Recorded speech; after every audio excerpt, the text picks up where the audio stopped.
Welcome. This is Deep Dive featuring Hudson Institute. And in today's edition, we're going to discuss a whole variety of issues from the Gaza Strip all the way to Lebanon, Syria, Iran, Yemen. Much to discuss. But before all that, let's introduce our panelists for today, starting, of course, with Dr. Mike Duran, all the way from Washington, D.C. at Hudson Institute's headquarters, a senior fellow at Hudson, as well as the director of the Center for Peace and Security in the Middle East, former senior director at the National Security Council in Washington, D.C., of course, for the entire Middle East and North Africa. It's always a pleasure to see you, sir.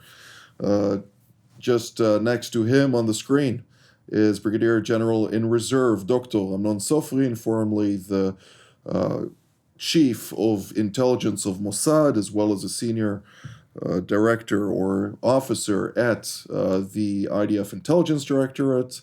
And with me here in the studio today, Major General in Reserve Gershon Cohen, formerly the commander of the IDF's or the Israel Defense Colleges, as well as an Army Corps commander, both of the General Staff as well as Northern Command. It's always a pleasure to have all of you joining the deep dive discussions. Dr. Duran, I'll start with you. Dramatic 72 hours, even more than that, when we're talking about the hostage release deal. Two very significant violations by the Islamist Hamas, resulting in a delay of the transit of Gazans from the southern parts of the enclave to the northern part of the Gaza Strip. What can you tell us about that? It has been resolved, nevertheless. This does indicate that not everything that is done with this internationally designated terrorist organization is necessarily in good faith. Yes, to put it mildly. Thank you, Jonathan. Thank you for having me. When I look at the developments in Gaza over the last, as you say, 72 hours, we see two very dramatic things. One is the beginning of the return of Gazans to the northern Gaza Strip. As part of the deal between Israel and Hamas, and also a very dramatic call by President Trump for Egypt and Jordan to take in Gazans in order to facilitate the reconstruction of Gaza. So these two things together raise a question mark for me more than anything, which is what is the Trump administration's vision of the future of Gaza? What is its strategy toward the Middle East more broadly? How does it understand the connection between the Gazan theater, the Lebanon theater, the Iran theater, and so on? I don't have answers to that questions, and frankly, I don't think the Trump administration at this early stage itself has answers. I don't think what we're looking at is a coherent understanding of how to proceed with respect to this contest, which is really not just a contest between Israel and Hamas, but a contest between Israel and Iran. Clearly, the Trump administration is not following in the footsteps of the Biden administration with regard to the overall vision of the region, which is some kind of accommodation with Iran and also an accommodation, frankly, with Hamas. They never admitted that, but the Biden administration was pushing for an immediate ceasefire and a revitalization of the Palestinian Authority. Revitalization of the Palestinian Authority means having PA, that is Mahmoud Abbas's people, on the ground in Gaza, but immediate ceasefire means that Hamas remains the dominant player in Gaza. I don't see a Trump insistence on the revitalization of the Palestinian Authority. We would never have heard the Biden administration calling for Gazans to be moved from Gaza to Egypt or Jordan. On the other hand, we see the Trump administration basically endorsing the ceasefire plan of the Biden administration. So there's a kind of clash of worldviews going on here, and I don't believe that it's all been sorted out in the White House because the full team is not really in place yet. Let's move to Central Israel. General Sofrin, I'd like to hear your take on this. Naturally, we were overjoyed to see 4 female soldiers returning to Israel after 477 days in brutal captivity under this terrorist organization, Hamas. But beyond that, there are still 90 people in Hamas captivity. And I ask myself, is there a scenario in which we are able to exhaust all three stages of those negotiations with this terrorist organization, with the expectation that it will not rule on the day after of a so-called actual ratification of all the stages of this deal?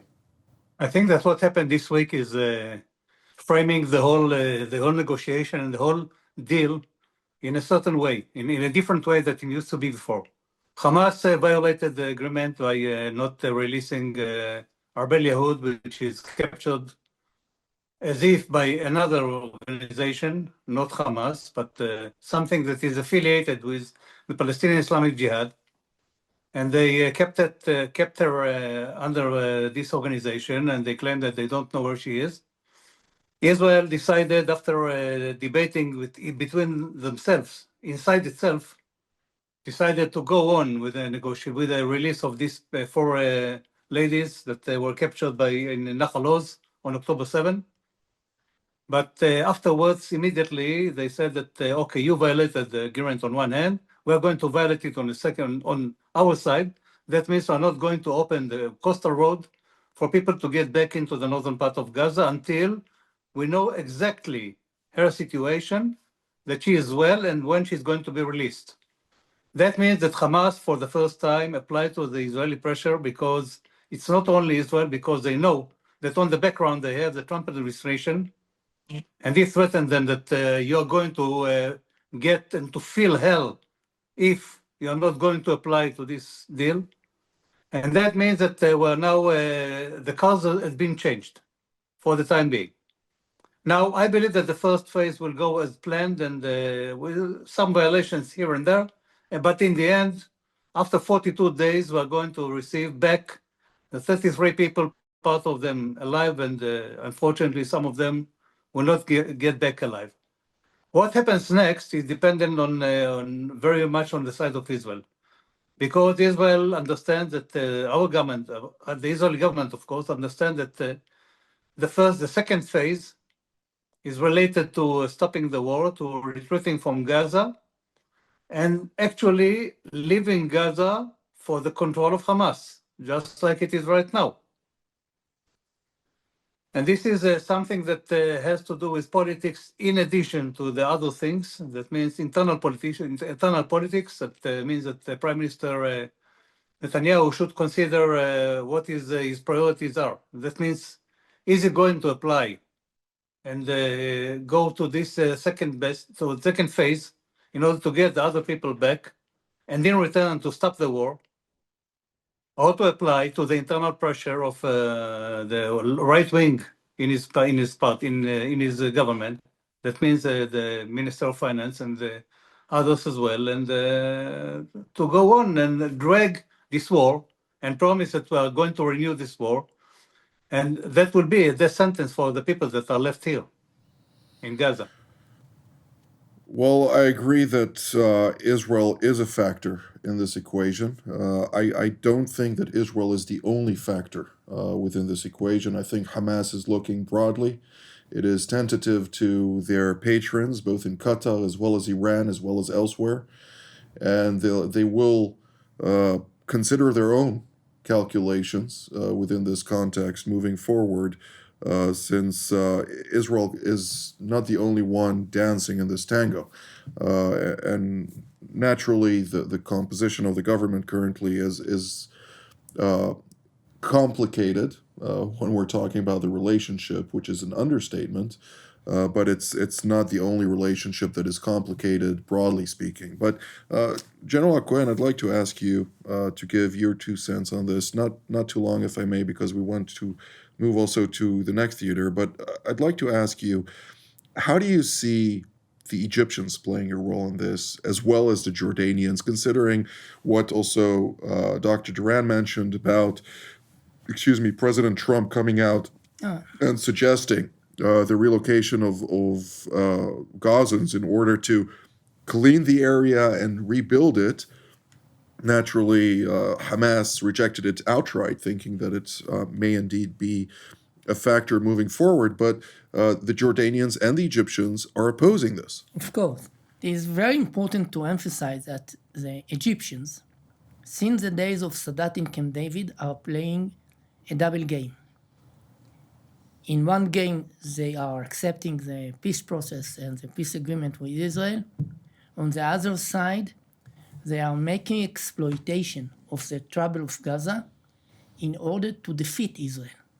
And by that, they are also getting the status of a mediator, a necessary factor in the region, and making them meaningful.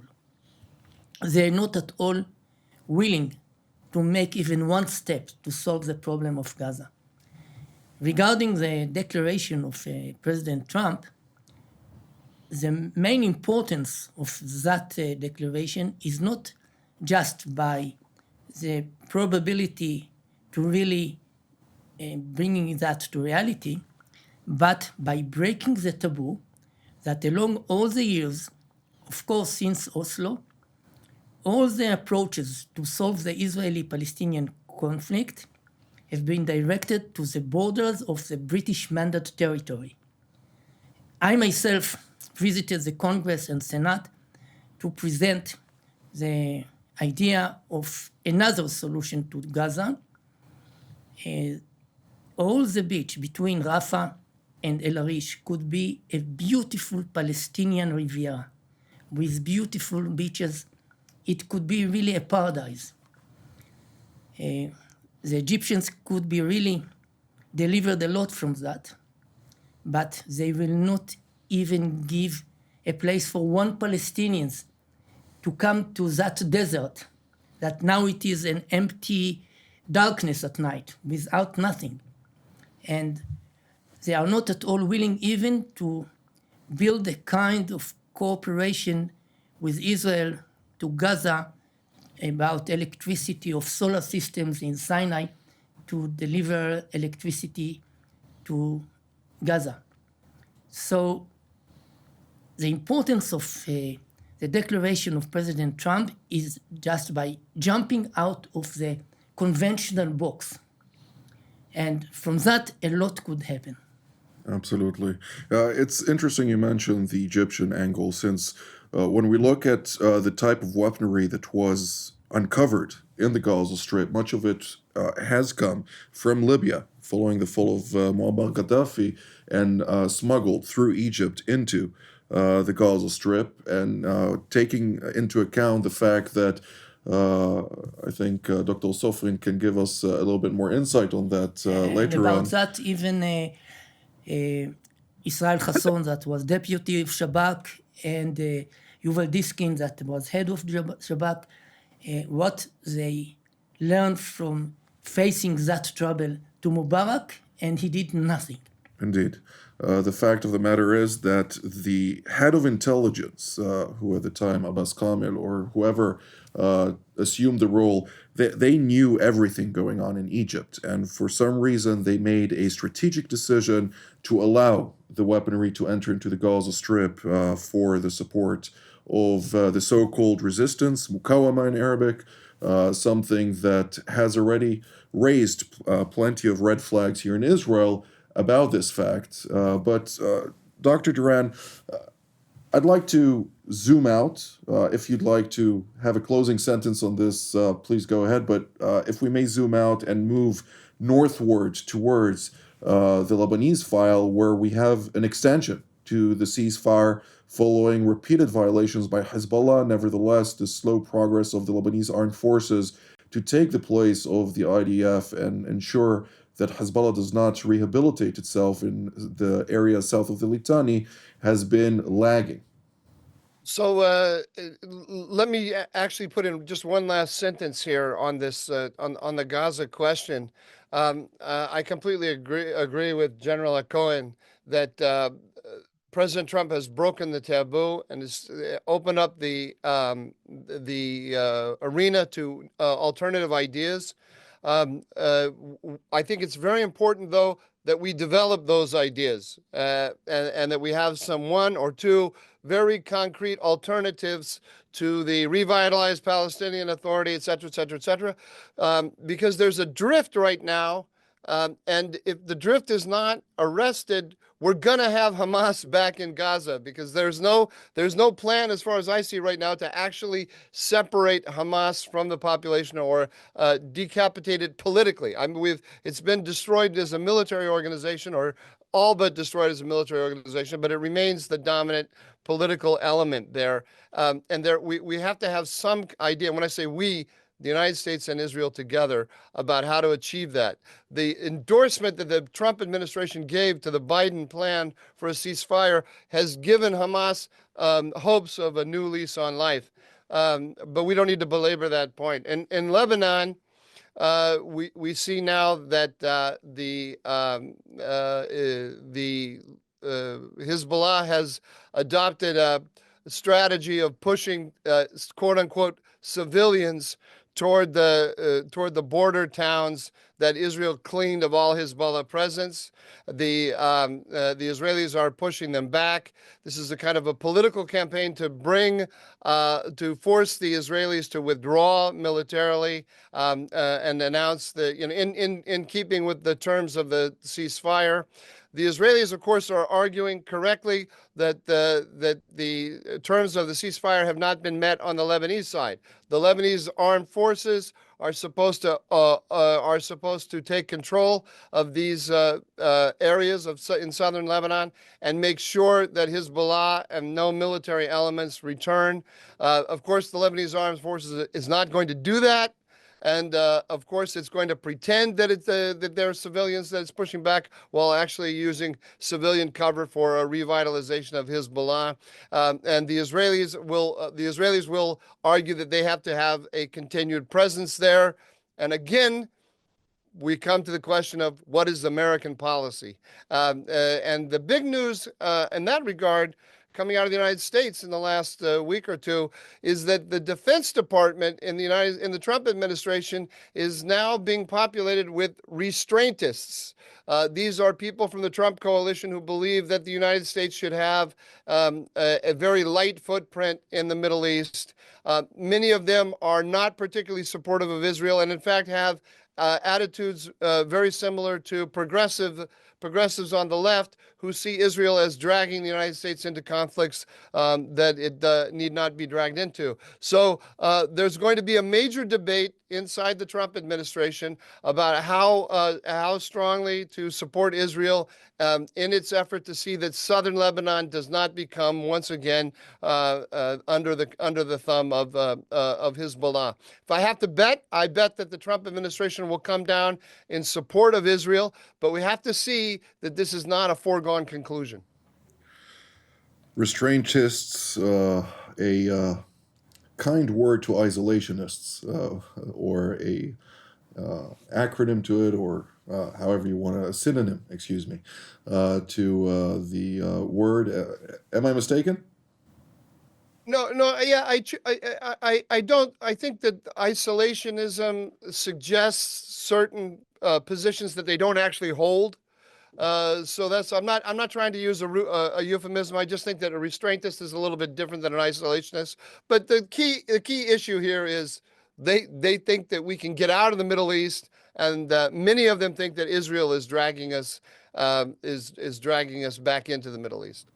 Indeed. Well, they believe that using the slogan "Make America Great Again" does not come with a cost. It needs to be cultivated around the globe, something that naturally is not very proactive on that front. They are repackaging the Obama-Biden Iran realignment as the essence of MAGA. And from this, we learn, that despite the politics, these policy ideas, namely, we can cut a deal with Iran. Iran is not a threat to the United States. The Houthis are not a threat to the United States. Hezbollah is not a threat to the United States.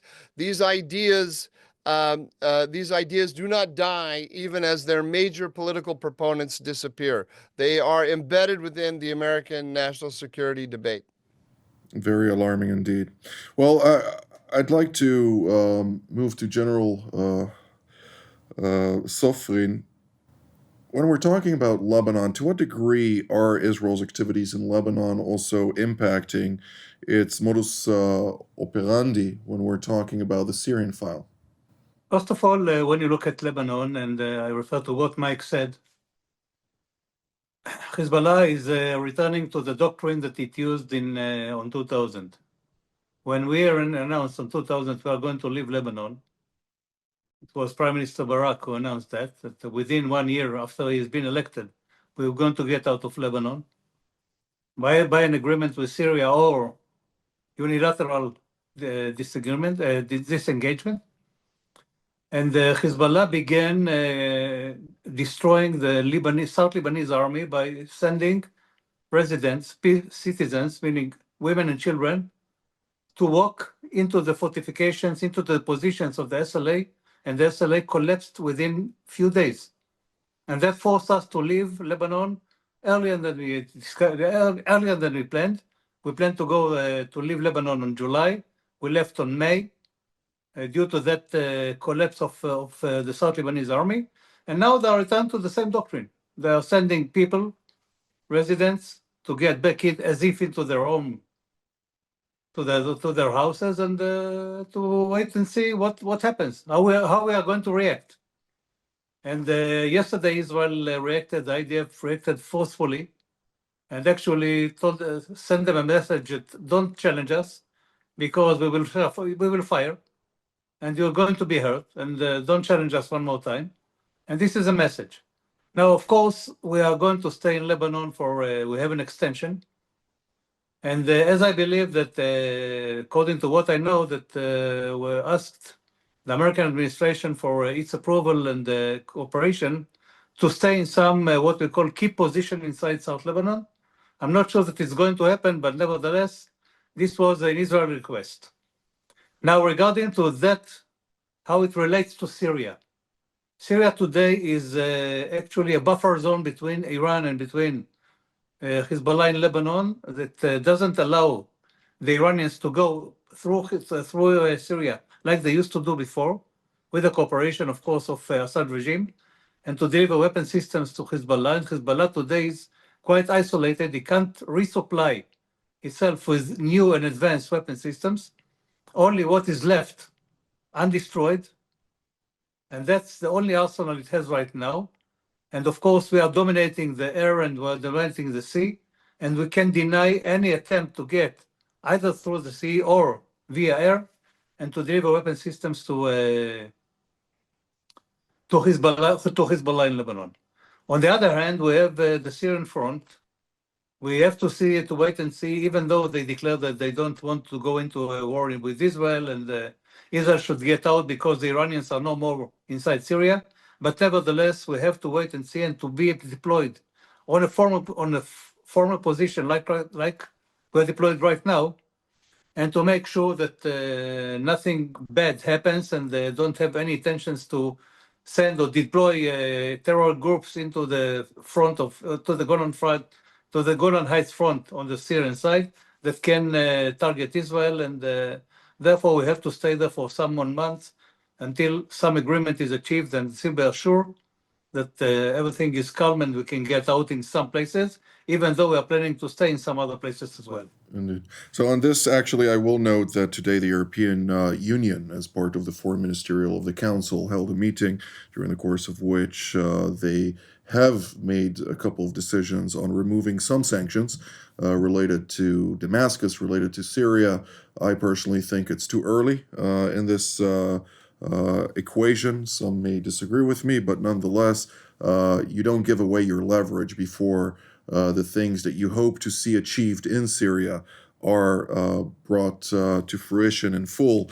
But General Cohen, we don't have very much time left. I still want to touch on the Iranian equation, since the Iranians will not just roll over and succumb, so to speak. They are quite adamant about still confronting not only the state of Israel, but the United States in particular. It's still one of the two main pillars of the Islamic Republic when they're talking about their foreign policy for this, the way they want to see the region here. What can you tell us about that? You have roughly 1 minute and 15 seconds. The Iranian, of course, taking severe considerations of the new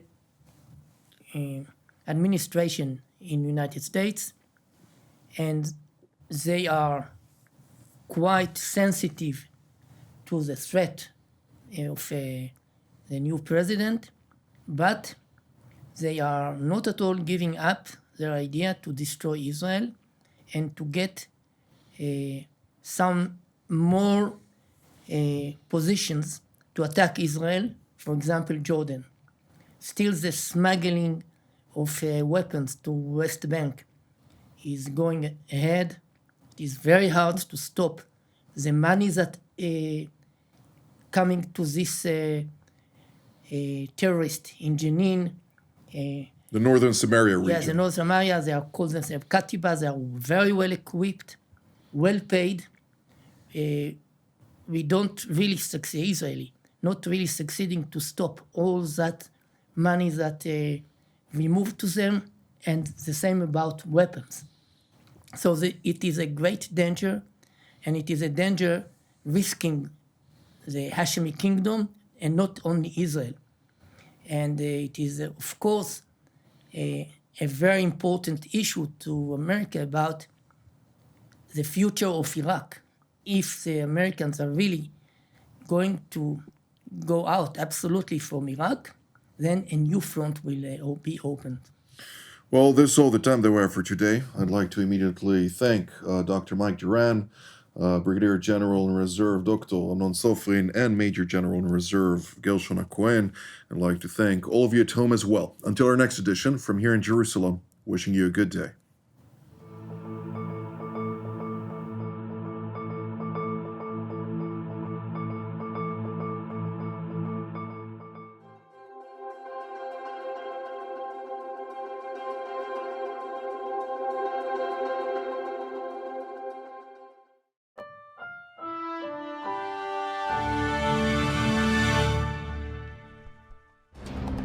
For more of TV7's productions and editorials, we invite you to visit our website at www.tv7israelnews.com.